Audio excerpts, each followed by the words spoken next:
Hello and welcome to CheckpointXP On-Campus, your number one resource for collegiate esports and the world beyond. I am your host, Norris Howard, joined by the awesomest people out at the UNLV studios, Jacob Brothers and Daniel Agbuya. What's going on, Phil? Hey there, hi there. Hey, hi, how are you? All right, let's hop right into it. And obviously, one of the biggest stories going on in the world of video games was Blizzcon. Blizzcon is a massive, massive event that takes place at Anaheim that covers all of Blizzard Entertainment's games. It's a massive, big old party where people celebrate all of the things that Blizzard has done over the past year and what they are going to be doing in the future. But there was a massive black cloud hanging over this year's BlizzCon, and that was Hong Kong. Blizzard made a decision to suspend and essentially fine Blitzchung, who was a Hearthstone player who made some pro-Hong Kong protest statements at the end of one of their streams. Now, ultimately, that decision was rescinded, but President of Blizzard, J. Allen Brack, had these comments to say directly at the start of BlizzCon. Blizzard had the opportunity to bring the world together in a tough Hearthstone esports moment about a month ago, and we did not. We moved too quickly in our decision-making, and then, to make matters worse, we were too slow to talk with all of you.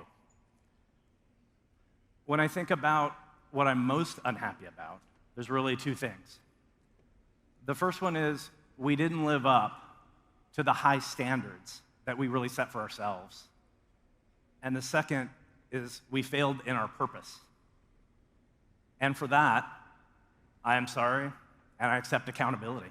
So with those comments, guys, and with everything that's been said now about all the stuff that's going on at BlizzCon and with Blizzard, I got to ask you, is there anything else Blizzard truly could have done up to this point after those decisions were made? Or do you guys still feel like it hasn't been enough? Well, I'll be honest, Norris, I'm still waiting for an apology. Was not at me, and I can tell there was a lot of people who weren't really satisfied with his statements that they acted too quickly. What they were apologizing for was just their rationale and the lack of communication. What I wanted was an apology for Blitzchung and the streamers, the casters themselves, because as of right now, they're still suspended, and I don't think it's fair. I mean, I was personally hoping for more drama. I think we had a very underwhelming Hong Kong drama, because I really don't think most of the people, most of the gamers, they don't really care, I don't think, because I think the majority of this was like, we have an actual political issue that a lot of people do care about, and then people are like, I don't like Blizzard because of loot boxes, and I don't like Blizzard because they moved Heroes of the Storm developers. So now they use this Hong Kong as just this vehicle for just to complain more about Blizzard. And I mean, I think Blizzard as a company, like, they have ties to China. They make a lot of money through there. So for a big company to stick to their guns, I think there's a lot of time to where a company should be transparent, like, hey, we messed up. And even if it was a bad apology, they were like, hey, we messed up, we didn't respond as quickly. But still, you shouldn't just be easily swayed by the public. Like, if you are a big company, you know what you're doing, you have these great games you're about to release, just stick to your guns. The people who play the games will buy the games. I will say this.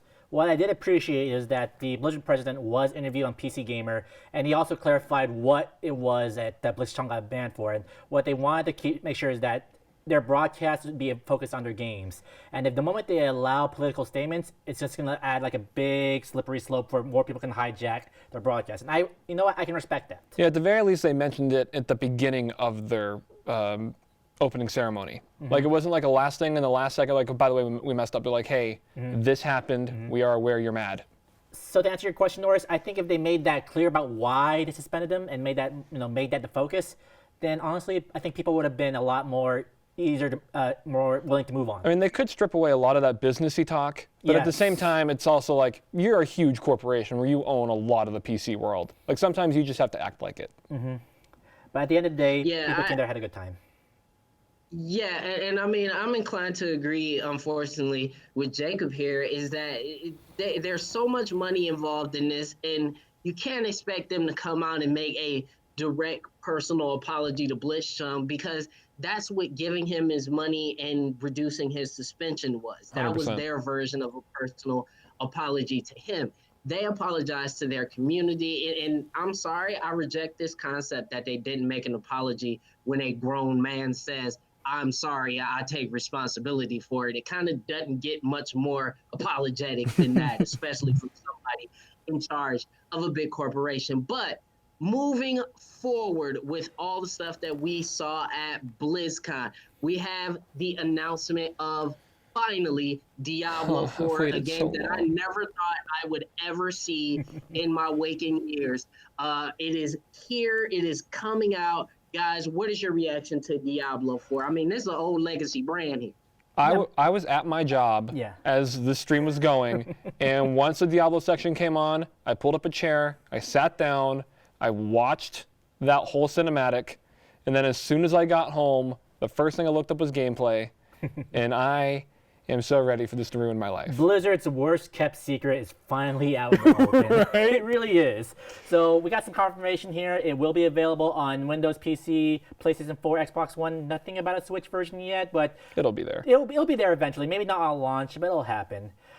It will be online only. There is going to be no offline mode for this game, which does not surprise me at all. No, everything's pretty much always online anyways at this point. Especially with a Blizzard game. Yeah. Yeah. I'm trying to figure out why that people were making us think about that. I mean, almost every game everyone plays is online only, isn't it? Yeah, you're still going to be able to do single player. Like, there's still going to be the story mode, which you can do by yourself. I understand, because there are some people who don't live in an area with great internet. That I understand. Yeah, that's a stink. Every year that's becoming a worse and worse argument. Like, at that point, just hook up your GameCube. Like, there's no reason you should still be complaining about not. Well, that's a good console. But, like, always being like, oh, internet, that doesn't apply to me. It's like, sorry. Like, you're in the minority at this point. It sounds bougie to say, but yeah, I have good internet. I have good internet, so why should I care if you don't? Mm-hmm. Exactly. I mean, this is a good point. We live in that fiber life over here, so I'm not worried about my internet. That couldn't be me. But yeah, it's been 7 years since Diablo 3. And 5 years since the last expansion for 3. Yeah, so it's about time. And that last expansion was really when Diablo 3 did die, because they did go on to make the Necromancer, but it was a pretty crappy class. So for Diablo, we've just been like, please give us anything besides a mobile game, which is the one thing they gave. And with the gameplay, they showed off 3 classes: Barbarian, Druid, Sorceress, all looking different, all look fun to play. It's really exciting. Yeah, I'm hoping that Sorceress isn't bad in this one, because in Diablo 3, the Sorceress was pretty lame. You know what's funny about this? No word of Diablo Immortals. Yeah, I wonder why. I am so curious for like the 5 reasons that they're like, you know what, maybe we don't do this year. Just 5? Maybe. Yeah, oh, boy. Yeah. But moving forward, we got to easily what was the largest, biggest announcement, or at least we got the biggest crowd excitement out of it, was the announcement of Overwatch 2. Now, many of us speculated that this would be a full-blown sequel, full-blown retail, or if it was going to be an add-on. And what we got essentially was a little bit of both. Yeah, it's kind of Jeff Kaplan, the director for the game, came out and essentially said that the PvE story mode focus of the game is where majority of that new content would be going, and that is what you would be paying for. But if you currently own Overwatch and you are currently playing, you don't need to buy the new Overwatch 2 to get the new heroes, to get the the UI upgrades, or to get anything that will affect the player versus player environment. So with that put out there, guys, is this something that you think will motivate Overwatch fans? Is this going to move the needle for Blizzard?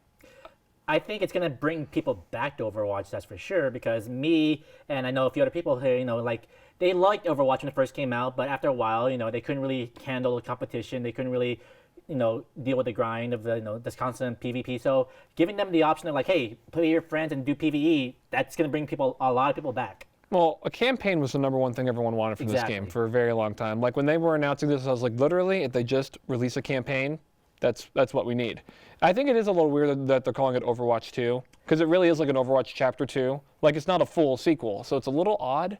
But I mean, but also besides like the co-op missions, which we know are really successful from the events, and they're all fun. I've played all of them, and they're great. They are. But there's also just story missions about a specific character, yes. which is awesome. Like, I think it's going to be like a mix of just like individual character stories, which will probably be single player, and then the co-op missions that we've seen through events. Mm-hmm.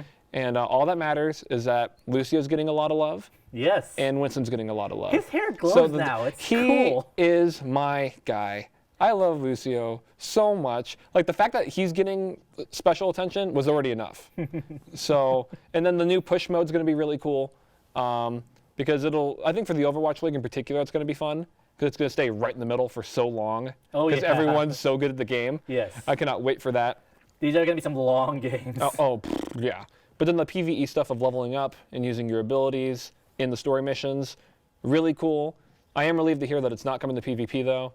Because if you were to change PvP that much, I think Overwatch loves their Overwatch League a little too much to do that. Just a guess. Fortunately, no release date. No one is sure they've expected a release date, so. Well, this is a thing to where it's like, this is not on the top of my wish list. I'm very happy it's coming out. So just whenever it comes out, cool. You can wait. Yeah, but I am looking forward to it when it does come out. Okay. Yeah, and that's going to be all for our coverage, or at least our opinions coming out of BlizzCon. But what did you guys think? Did you have a favorite announcement that came out of BlizzCon? Were you also underwhelmed by the level of protest that went down at BlizzCon as well? Holla at us, social media, CheckpointXP.com as well.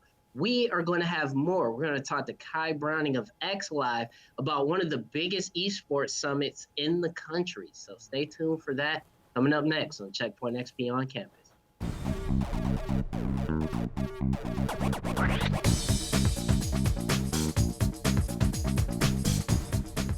Welcome back to Checkpoint XP on Campus, your number one source for collegiate esports and the world beyond. Listen, if you are on a college campus right now and you want to participate in Checkpoint XP on Campus, let us know. Slide over to checkpointxp.com where you can go and check out all of the cool stories that we write, and you can submit what's going on your campus to let us know, and we'll feature it on the show.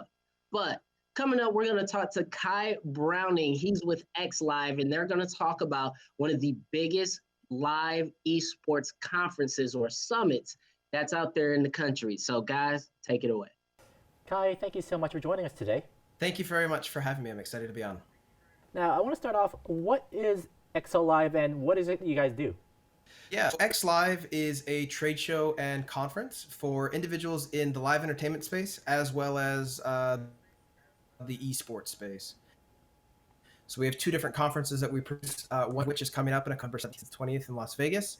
The focus is all around live experience. So think of music festivals, concerts, touring, live esports events, sporting events, and things like that. And then we host another conference throughout the year that is focused in esports and how to academic organizations or organizations that are not currently in the esports market, how to get in, the different ways to sponsor or activate or just get involved into the whole esports ecosystem. Yeah, so can you give us some extra details on the esports event specifically? Like, what's some of the particular stuff you do for that event? Yeah, so that whole conference is surrounded around educating and demystifying esports and what it means.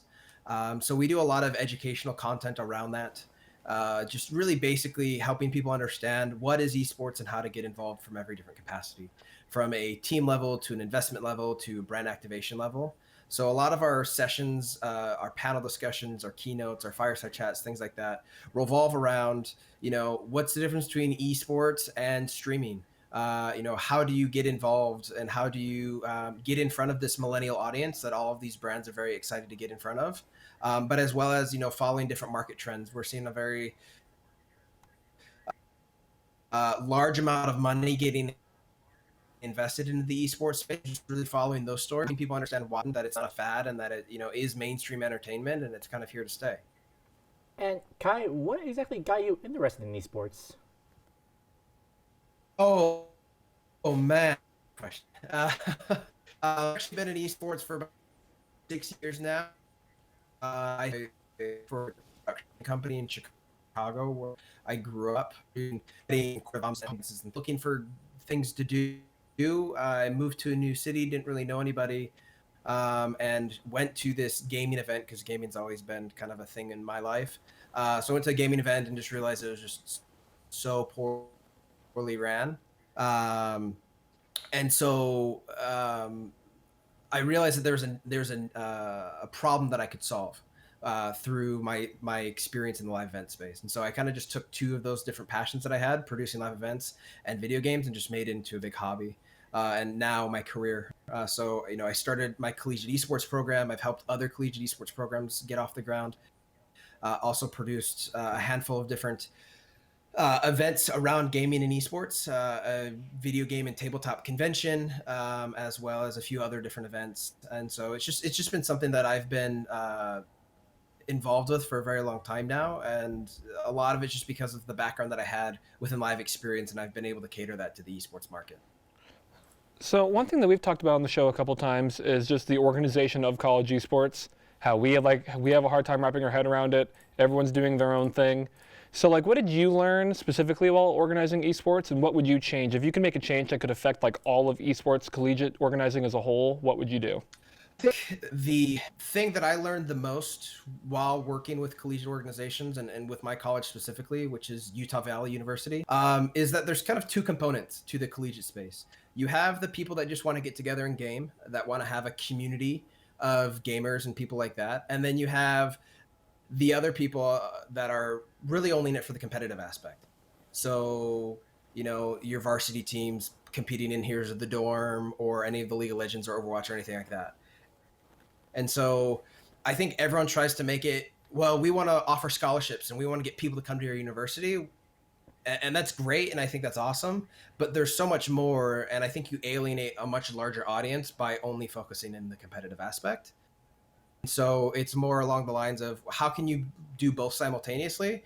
And sometimes they work better if they're mutually exclusive, but sometimes they work better if they are together.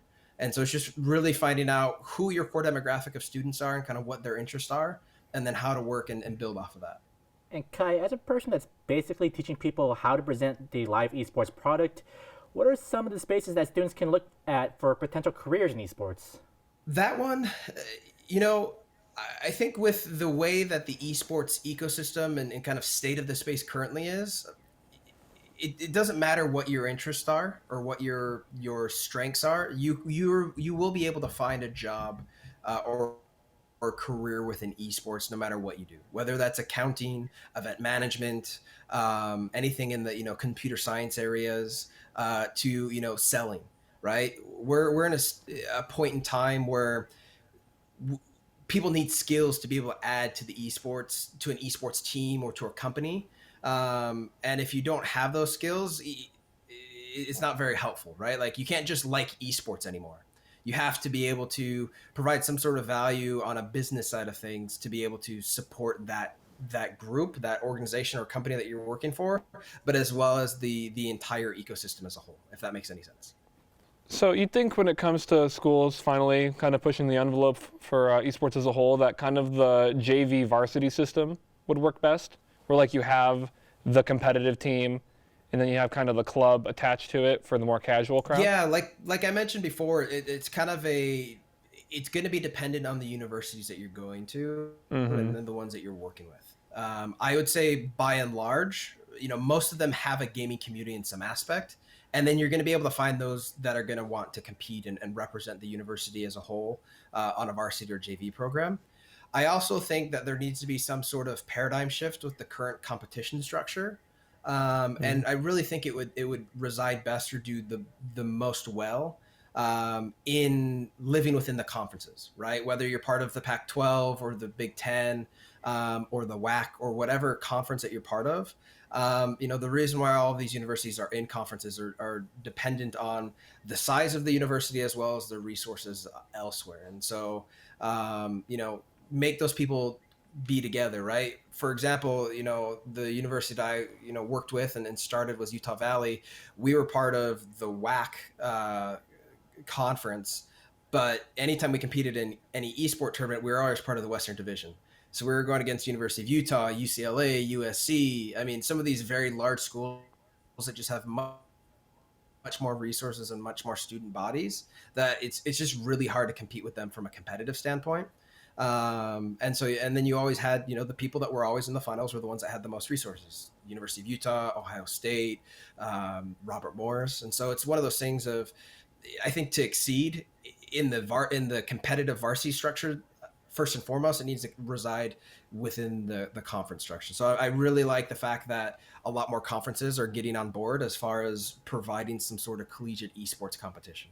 Very cool. So Kai, where can people find out more about XLive and the XLive Esports Summit?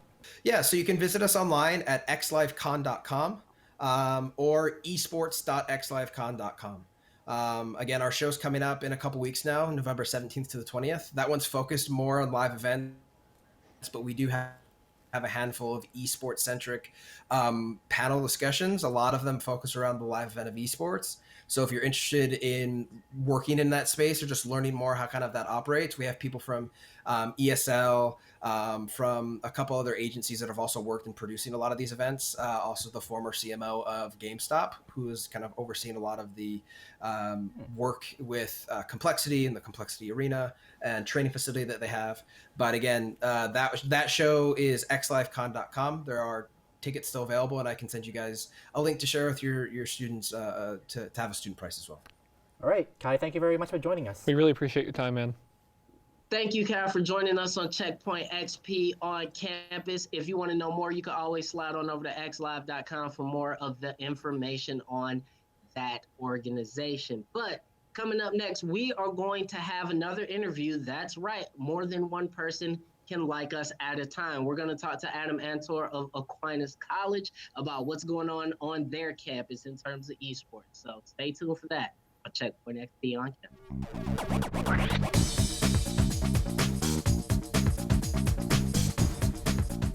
Welcome back to Checkpoint XP on campus, your number one resource for esports at the collegiate level. I am your host, Norris Howard, and we're going to toss it back to a conversation that Daniel Agbulia had with Adam Antor of Aquinas College. He was able to sit down with him and have a quick conversation about collegiate esports and what's going on the Aquinas campus. Well, welcome everyone to Checkpoint XP on campus, and we have a special guest for you today. We have Adam Antor from Aquinas College, and thank you, Adam, for coming with us today. Thank you for having me. So first question, what do you do for Aquinas College? So I am the head esports coach for Aquinas College. We have a varsity athletic sports program here, and I am the head coach for that. Very cool. Since you're the head esports coach, do you have experience in the professional scene? So I was not a player professionally. I do some professional photography around the scene. So I travel the country working with some of the top esports organizations as a photographer, but no professional gaming experience. No, I did start a high school esports program before this, but yeah, as a professional gamer, no experience, but I'm coaching some, hopefully. That's you learn by doing, right? Absolutely. And the high school esports team, was that kind of got you noticed for Aquinas College?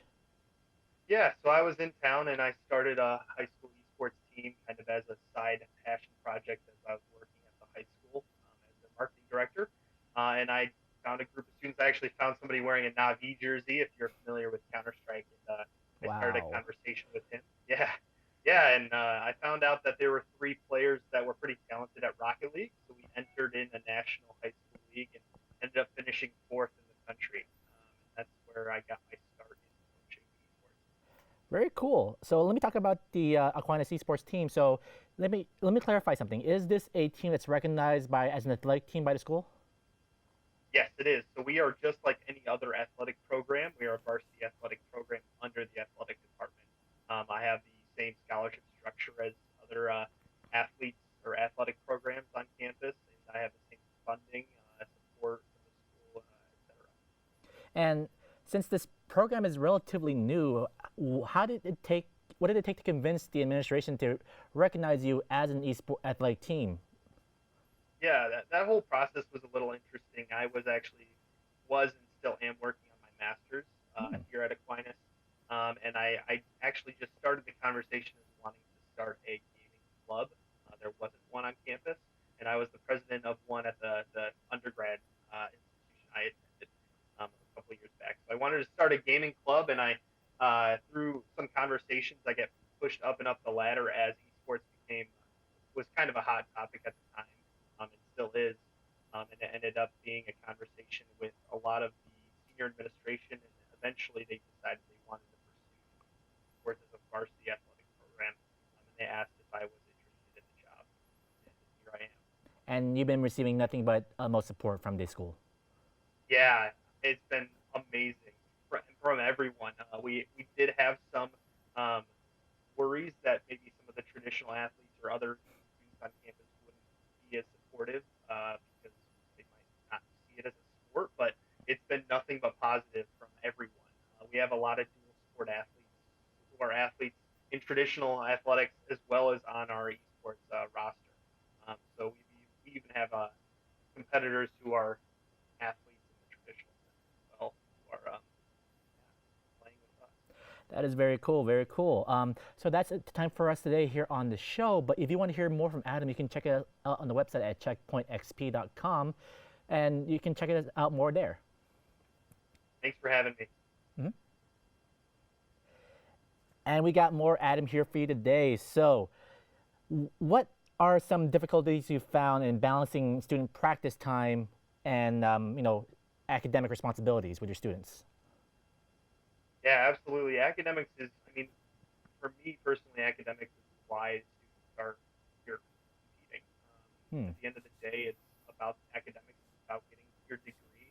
And we do a lot of balancing in terms of practices and making sure when it comes to finals week, we're not playing and rimming every day of the week. It's just something that we as coaches need to be mindful of. We also work closely with our academic advising department, and I get midterm grades for my students. I ask for them to send me those, and we have conversations if things aren't going well. So you got to be that stern parent to go like, okay, guys, you got to do better. Exactly. Yeah. If I see somebody who's spending every hour of the day in the esports lab, but I see that they're failing one or two of their classes, that's a conversation we definitely have. And I have those conversations all the time. Oh man. Yeah. I mean, most of my students are high academic performers. I will say that, but there's always going to be a student who hasn't adjusted properly to the college change, and those conversations have to happen. Being under athletics, we have the same academic requirements as the other traditional sports. So every student needs to keep a 2.0 GPA to be eligible, but we as a team have a goal to keep our GPA above a 3.0. Those are some high standards for your students. Yeah.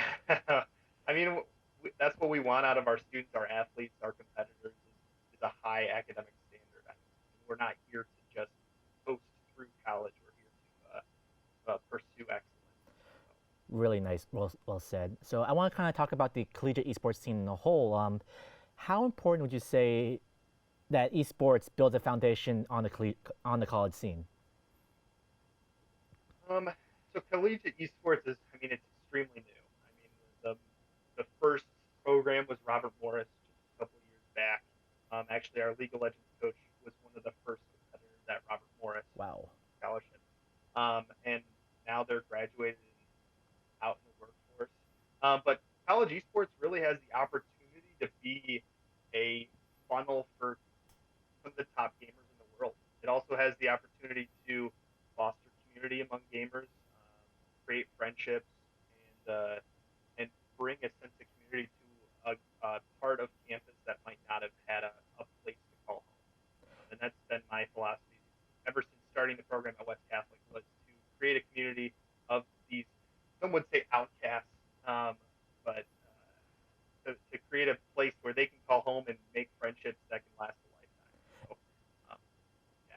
And would you say that having college esports scenes helps students like kind of prepare themselves for a career in esports, right? Or whether it be as a player or behind the scenes in broadcasting or marketing?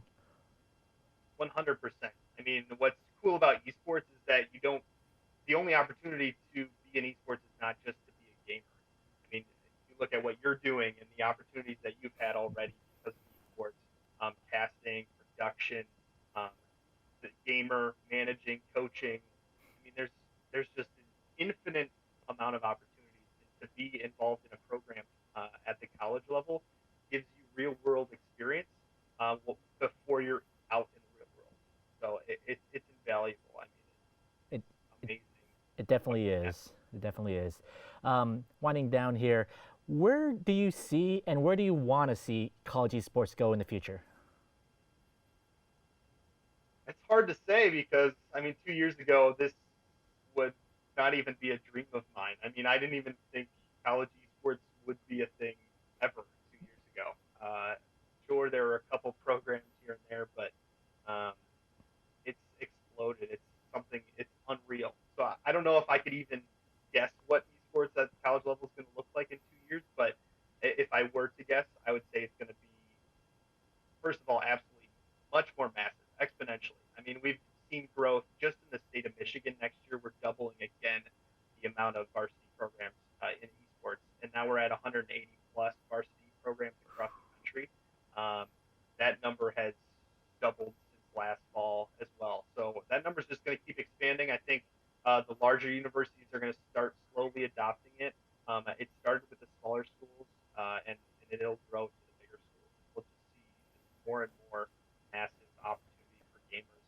I think what will also be interesting is to see the rank differential. I mean, right now there's relatively few programs in the grand scheme of things, and the ranks we're looking for are pretty high. I think going forward, those ranks are going to come lower as there are more programs. So even if you're an average gamer or a little bit below average, there's still time, and there's going to be plenty of opportunities for scholarships out there. Do you see a establishment of like the NCAA of esports happening in the near future?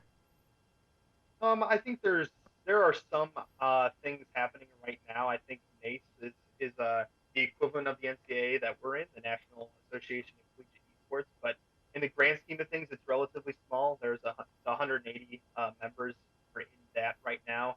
The NCAA decided to table conversations about esports until a further date. I think that has a lot to do with there's a lot of research that needs to be done and decisions need to be made about professionalism rules and eligibility requirements that I don't think the NCAA really has answers for.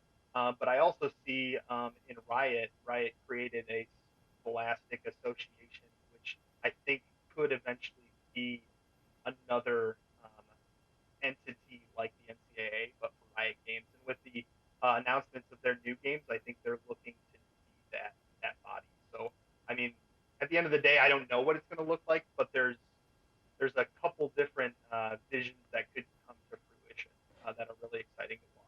Well, it's going to be really exciting to find out. And that's about the time we have today. So again, Adam Antor from Aquinas College, thank you so much for stopping by today. We want to thank Adam for joining us on Checkpoint XP on campus as usual. And we also want to thank Daniel for that wonderful job on that interview. But coming up, we're going to close the show out with a really special segment talking a little bit about fashion in video games. So stick around if you want to hear about that. But coming up before, we're going to get a very, very quick update on what's going on at the Overwatch Varsity Series. So stay tuned for that.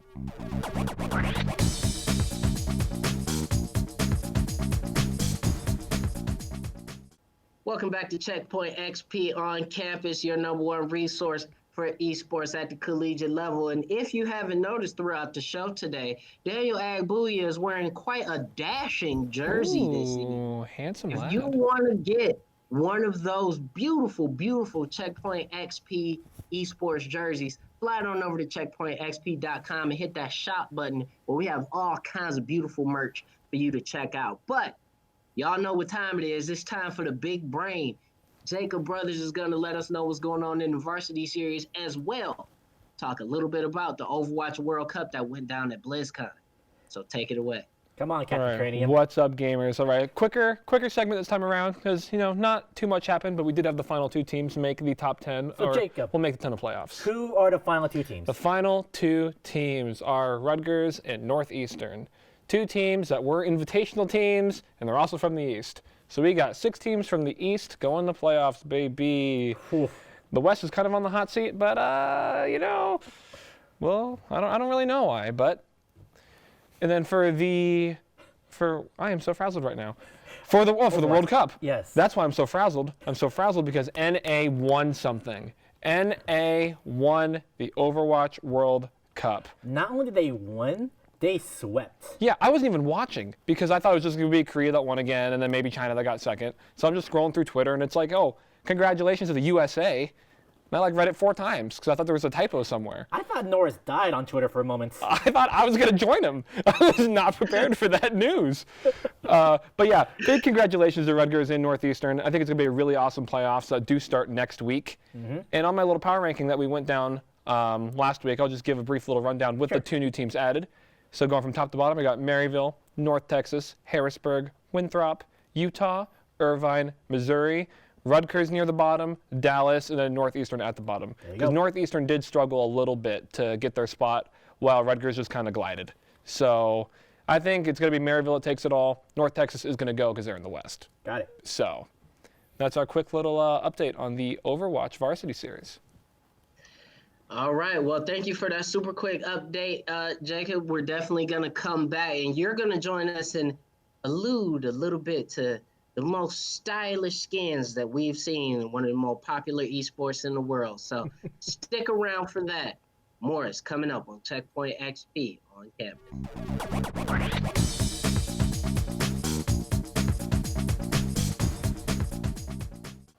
Welcome back to CheckpointXP on campus, the #1 resource for collegiate esports. And Jacob Brothers, a.k.a. Galaxy Brain, a.k.a. Fashion Fuego, is telling us what are some of the best skins to hit League of Legends this upcoming season. So be prepared and definitely get your pocketbooks ready because these are some hot threads.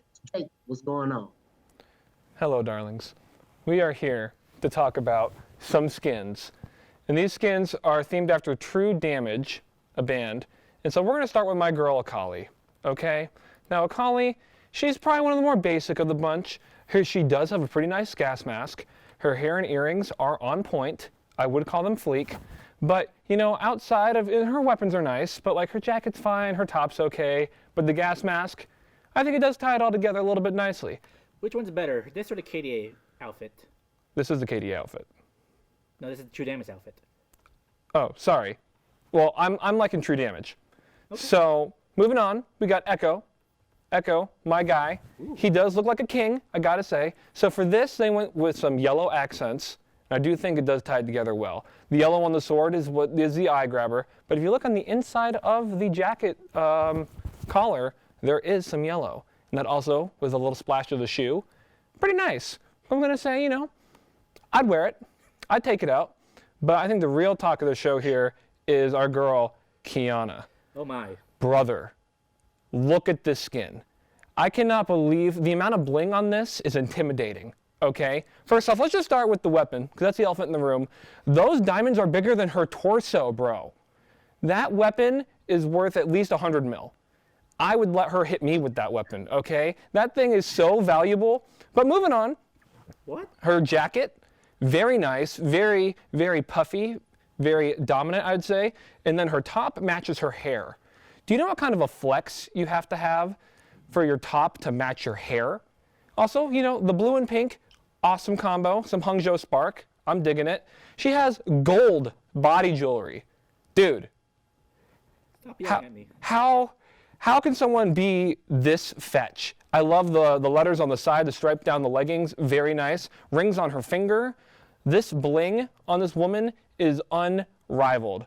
If there was gonna be a skin, $30, this is the one to do it. Okay? We stan a queen. She is the baddest champion in the realm right now, or the Rift. Sorry.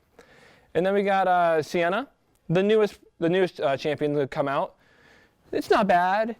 It's fine. Oh. Like, you know, it's pretty basic. Oh. Like, I saw this and I was like, you know, I mean, her makeup artist, I would trust her makeup artist with my life. But her scarf, I do think stands out well. The True Damage in the belt of her pants, very nice. I approve. And then we got some Yasuo. Yasuo, my guy. If there was anyone that was going to try to topple Kiana, which no one is, Yasuo is a close second. Look at this man. He looks, who's gray hair book boy from Naruto? Gray hair book boy? Yeah, the one with the one eye. Or not the one, I don't watch Naruto, but he's channeling a lot of those vibes. Same kind of nice jacket. He has some dubstep woofers on his arm, bro. And he has his sword stabbed into a turntable. Are you kidding me? Easily, well, he's not as good looking, but this is an awesome fit. And the earmuffs, I very much dig this. But also, besides those skins, our queen, Kiana, did get the Louis Vuitton skin, or one of them. And I gotta say, it's looking pretty fetch. I don't know if I like it as much as True Damage, but the earrings, awesome. The crown, literally a queen, okay? Now, the Louis Vuitton along the ring is a nice touch. I think, diamonds bigger than like my hopes and dreams is a little bit better, but having the little logos along the ring, nice. The top, I like where it cuts off. The flowiness does, kind of bring out some good looks. Just pink hair, but, I think the pink and blue is a little bit cooler, but do like the pink. Her shoes are fetch. So I gotta say, out of all these skins, Kiana she is off to the races. You could only dream to be like her, okay? And that is my official fashion corner. Do you have any questions? What is it with these segments that turns people into weirdest people? Fetch. Well, that's going to be it from the Fashion Report coming from Jacob Brothers. We want to thank everybody for joining us on this week's Checkpoint XP on Campus. I want to thank Jacob Brothers and Daniel Agbuya, our hosts, for doing a great job this week. We also want to thank Ethan Schneider and Kevin Kelly for helping out behind the scenes, as well as everybody behind the scenes at UNLV for doing all the great work that they do in the studio and making the show wonderful.